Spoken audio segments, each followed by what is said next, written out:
Before this begins, I'll invite you to watch my stuff on a television. It looks great on a big screen. I shoot these with Pro 4K gear, and you can really see the details. Much better than watching it on your phone.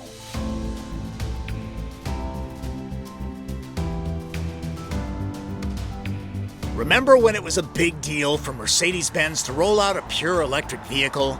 Well, with the EQE SUV, the count rises to 5. That's more models than Tesla has in its showroom, unless you're counting the Semi.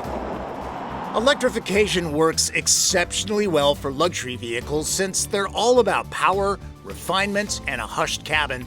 It's no spoiler that this particular vehicle has all that, and more. Let's go over the EQE SUV grade walk, keeping in mind that these are base prices without any options. You're going to want some of those for the full Mercedes experience, right? The 350 Plus, which is rear drive, starts at $79,000. Dual motor 4MATIC all-wheel drive adds, anyone? Nothing to the price. Interesting. For more performance, you're going to want the EQE 500. It gets a more powerful dual-motor all-wheel drive system. And for full-on go power, you're going to want what I'm driving, the AMG version. It starts at $110,000, as seen here on your screen, $127,000. So, AMG or OMG, you decide. Knock $5,500 off by eliminating ceramic composite binders. Those eyeing this model will gravitate towards the $4,000 Dynamic Plus package. That adds a boost setting when in race start mode, plus some performance tones for the cabin. $1,100 for the acoustic comfort package keeps the cabin as quiet as possible with laminated glass. And the Pinnacle trim at $3,300 is pretty much a must-have since it adds dramatic active ambient lighting, a useful head-up display, creature comforts for friends and back, and this, for those who appreciate conspicuous consumption, there's no doubt projection like this is an ego stroke. The emerald green metallic paint costs nothing. It's gorgeous. Mercedes is leaving money on the table by not upselling it. For now, the MBUX Hyperscreen is not available on other EQE SUV models. In addition to offering up a Captain Christopher Pike ambiance, it allows your co-pilot to be useful, Uhura or Spock if you're lucky. It's wildly configurable. If you can't find a look you like, that's on you.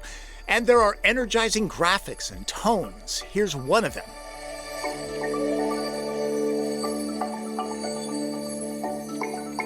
I'll put them all at the end of the video if you're interested. Porsche Taycan Sport Turismo could be considered competition, but its cabin is smaller. Until details on Cadillac Lyriq V drop, I see primary rivals as BMW iX M60 and Tesla Model X Plaid. Tesla claims a 2.5-second 0 to 60 time and range up to 333 miles. The AMG's 90.6 kilowatt-hour usable battery is rated at 235 miles of travel. I've not driven the X-Plaid, but the company tends to be optimistic, to put it politely.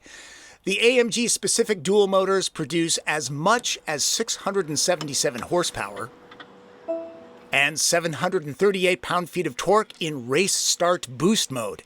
The AMG Ride Control Plus, with adjustable dampers and air suspension, is standard, as is active roll stabilization. Rear steering has 9 degrees of assist, something that people outside will notice. Now, being an EV, the transmission is a single speed. Only Porsche offers a 2-speed. Regeneration drag is adjusted here. And then drive modes. These go down the rabbit hole, changing the personality significantly, including altering the power delivery by up to 50%. And for quick adjustments on the fly, there are these tiny little touchscreens. No need to stretch and use the big one. The range meter gives both best and worst case possibilities. Look, this is an AMG, so there's pretty solid promise of performance. Mercedes says this will do the 0 to 60 dash in 3.5 seconds. And remember, electric vehicles have that lovely instant torque off the line.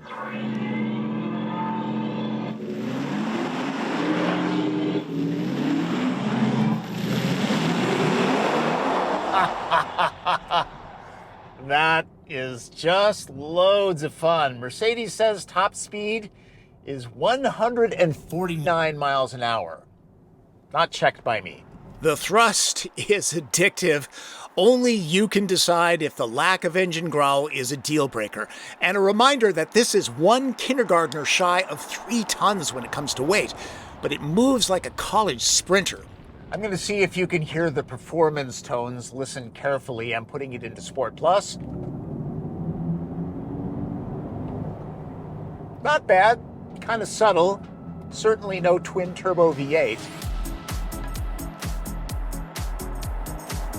In corners without roll, during panic braking, this heavyweight has little dive, and whatever's there is controlled. The low center of gravity sure helps when bending this hard into a turn. It's like an electrified SL on stilts. For a medium-sized vehicle, this seems to ride higher than most SUVs. People like that these days. The heavy batteries in the floor give this a lower center of gravity, so it still corners very, very well. Personally, I like my performance lower to the ground. I just do. It's tough to explore the limits on public roads. Driving aggressively, it feels like a deep reserve is ready to be tapped. I do get the feeling this isn't full-on AMG cornering, but I had no access to a track.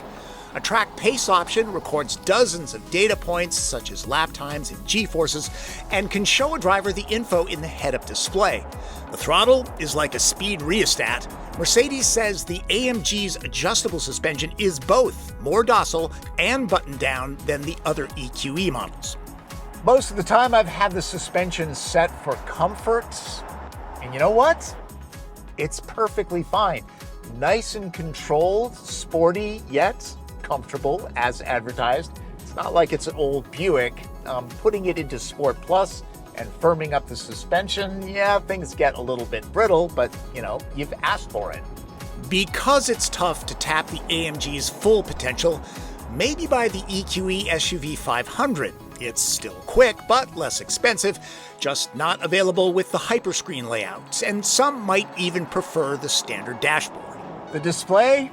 It's very dramatic. People love to look at it. It's a crowd pleaser. There is some reflection. It's not horrible. I highly recommend taking a look at it on your test drive. And it can be distracting at night, even though the Times Square vibe can be dimmed. Range is always the concern with EVs. Less powerful EQE models are EPA rated as high as 279 miles. The AMG, 235. Once I fully charged this up, the display said that I had 279 miles of range, which, is optimistic. The minimum was 167.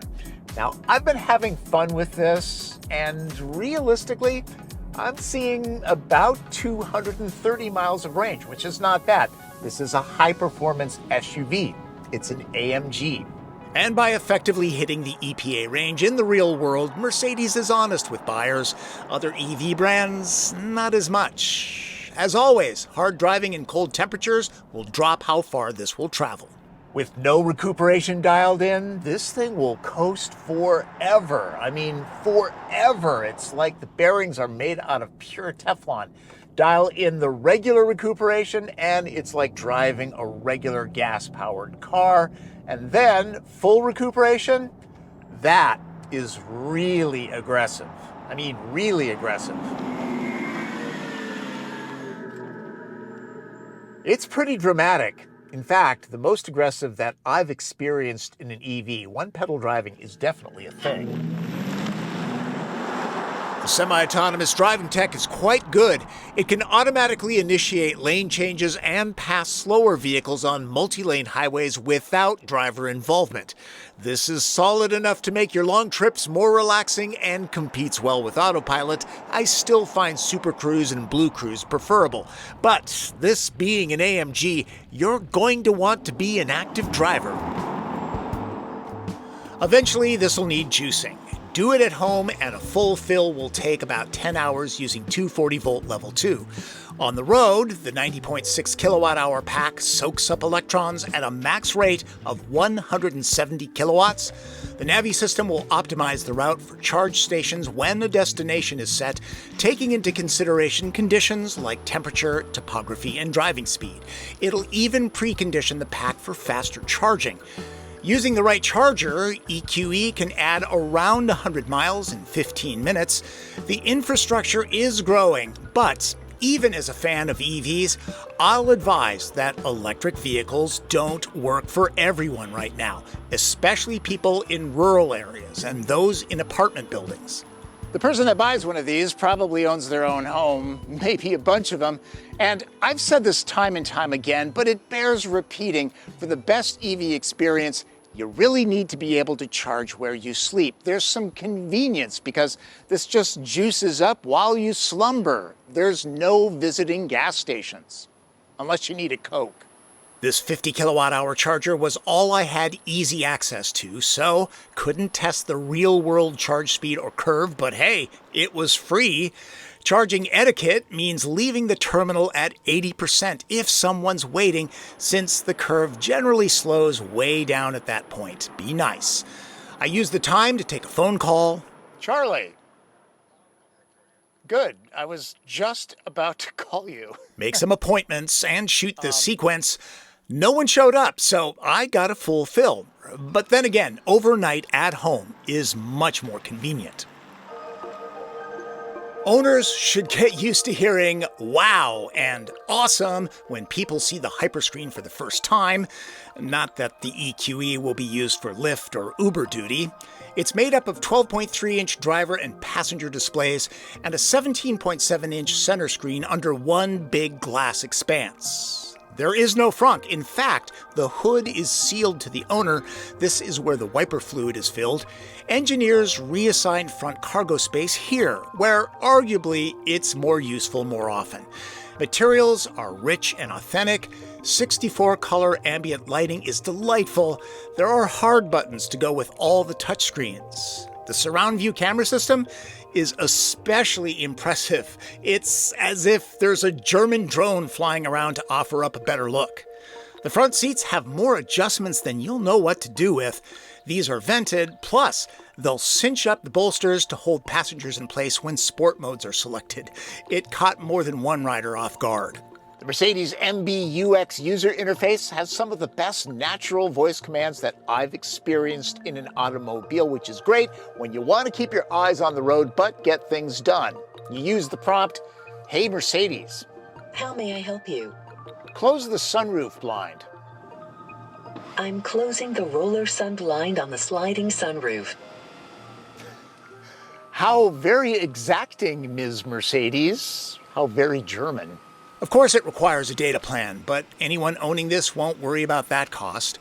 I could spend a half an hour showing you the interface is as deep as the Königssee in Bavaria, but instead, I'll just tell you that it's fairly easy to get to important controls, even if not using voice prompts. I'm guessing that even after a year, owners will still be finding new stuff to explore. The AMG gets a standard phone charge pad. Android Auto and Apple CarPlay are standard and wireless. Also standard is the Burmester 3D audio system with Dolby Atmos, which should make most audiophiles happy. The center console gives everyone, including those in back, easy access. Oh, and back to the interface. It can be customized to put things you want easily accessible, like the interior fragrance setting. No more little trees for AMG owners. Pretty fancy car. My question is it a fancy back seat? Yeah, kinda, sort of, but let's talk about room first. We're both 5'9", and headroom, got a lot of it. Same with knee, leg, and foot room. It's all pretty generous. And these cushions are contoured nicely, very comfortable. They might be a hair on the short side, though. These are big enough so that car seats go in and out, no sweat. There are door pockets, they're average sized. I'm a little surprised there are no built-in sunshades. Also surprised there aren't heated seats back here. Pockets on both seat backs? Yes. At night, there's ambient light piping on this seat, plus the sunroof. That's always great. The floor, perfectly flat, great for footroom. The cushions do not slide fore and aft to max out like our cargo room, and the backs do not recline. The bench itself is wide enough so that 3 adults are good to go across town in if they want refreshing beverages. Well, only 2. But overall, this is a comfortable space. Design? Now, there are some that don't like the simplified language that Mercedes is using for the EQ vehicles. I find the EQE and EQS sedans hard to tell apart. I haven't seen an EQS SUV in person. Now, I've interviewed a lot of designers, and to a person, they say drawing up a clean, uncluttered body can easily lead to a dull-looking car. There are enough subtle creases and folds to steer the look away from drabness. In person, this has a presence that video doesn't capture. There are details in the head and taillights that can be appreciated. My opinion? EQE SUV is the most successful of the EQ bunch. Some think it looks like an egg. Maybe, but a deviled egg. This has a kicked-open tailgate, or you can do this. Both of them are handy if you have your hands full. Imagine if this was a squirming toddler. No spare tire. It's a frustrating trend in modern automobiles. The supplied charge cord stashes here. There are a few handy things scattered around the cabin, but not a big elastic band that German cars often get. It's a bit of a reach to drop the seatbacks from the rear. I'm of the belief that luxury vehicles should offer remote releases, if not power-raised backs. Really, it's best to go around to the door and lower them from there. In maximum cargo mode, there's 59 cubic feet for doing chores. If you've watched my videos before, you know that I'm a huge fan of 40-20-40 split rear seats because I still think I'm going to go skiing one of these days. In everyday use, the cargo area measures out at just over 18 cubic feet, and in my standardized measurement metric test, that means 7 packs of softness and absorbency. Again, no front storage if that's a deal breaker for you. Let's move on to red light, green light. Green light. Keeping in mind this weighs nearly 6,000 pounds, the velocity is impressive. Same goes for cornering and handling. It straddles comfort and sport like few vehicles can. The cabin is roomy and stuffed with high-quality materials. The MBUX user interface and Hyperscreen don't just visually impress, they actually work. Yellow lights. It's the best-looking EQ model Mercedes has produced, and not everyone will like the River Rock treatment. Criticize the 235-mile EPA-rated range, but at least it's realistic and easily attainable in my experience. A 170 kilowatt max charging rate is not the best in the biz, but near as I can tell, the charge curve is aggressive. Red lights. The high-tech Hyperscreen will distract some at night. The standard setup could be preferable. The lack of a spare tire can be a major hassle, I know firsthand. Unless you recently picked the right Powerball numbers, 127 grand is a tough threshold for most of us to pay. Let's not forget, even the base 350 Plus begins at some $80,000. This is not for the Nissan Leaf demographic. I think the standard EQE SUV would be a great way to go electric. Lots of luxury, lots of style. The AMG package, that gets a little expensive, and the practical Midwest-raised boy in me thinks, where am I going to use that kind of performance on the road? So the regular one, that's the way I'd go. Maybe I'd miss the Hyperscreen, but I could use the savings to buy a 90-inch OLED TV for every room in my house, and maybe I'd miss the sound of a gas-powered AMG. The prospect of an EV with a 3-pointed star is nothing unique these days, and competition is building. But the Mercedes-AMG EQE SUV will be recognized as something special, if people hear it coming.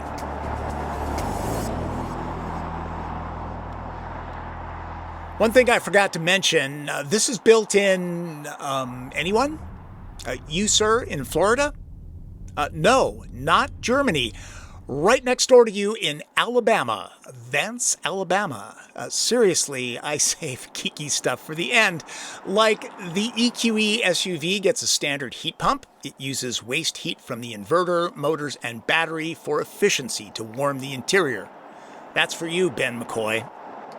I think you all know that Martin Campbell, come on up here, Martin, drives while I shoot running footage because I can't do both of those things at the same time. This is actually the first thing that we're shooting, so he hasn't driven this. No. I think you'll like it. As promised, here are some of the energizing programs. They wouldn't be my main reason for buying the EQE, but hey, it's a conversation piece. And while these cycle through, let's touch on some charging station etiquette. As mentioned before, it's important to let people take your spot once 80% charge has been reached, since charge speeds ramp down dramatically at that point. If you have a couple years of free charging that came with the vehicle, like Volkswagen ID.4, please don't hog public chargers if you can charge at home. At the very least, let others that need a charge go before you. They might be traveling. Finally, be smart and know your vehicle's max charge speed, then use the proper terminal. For example, Chevy Bolt EVs that max out at around 50 kilowatts and Mustang Mach-E's at 150 should use the 150 kilowatt units and stay clear of the 350 kilowatt stations. Leave those to Porsche Taycans, Hyundai Ioniq 5s, and EV6s. Those can take advantage of those powerful terminals. A higher charge station rating will not juice your car up any faster than it's capable of. It would be like putting premium gas in a Prius to make it go faster. We all need to work together. Oh, and if you miss your gym workout, Mercedes has you covered. Move your right shoulder far back in circles. Your motion is restricted due to the fact that your hand is on the steering wheel. Before I go, and while I charge up, a little bit of a fun fact. A lot of people know the AMG brand, but do you know what it stands for? Well, it's the two guys that started the company and the place where it first started. A stands for Aufrecht, Hans Werner Aufrecht, and M for Melcher, Erhard Melcher. G, the location, Grossenbach. I'm butchering the German. And then there's the AMG crest, which, considering this is an electric vehicle, is a little bit ironic. The left side, that works. This is an apple tree in a stream, which symbolizes the city of Fulterbach, where AMG is based. On the right side, I don't know, a cam, a valve, and springs. Those are internal combustion engine parts. Gotta wonder if they'll ever change that. I mean, computer chips, wiring, and code doesn't look as good. Well, you're here at the end. I'm assuming that you enjoyed this video. So remember, subscribe to this channel and click notifications. Follow me on social media. I'm on Threads and Post and Twitter and Facebook. And if you have a question, leave it in the comments, okay? That's Driven. I'm Tom Volk.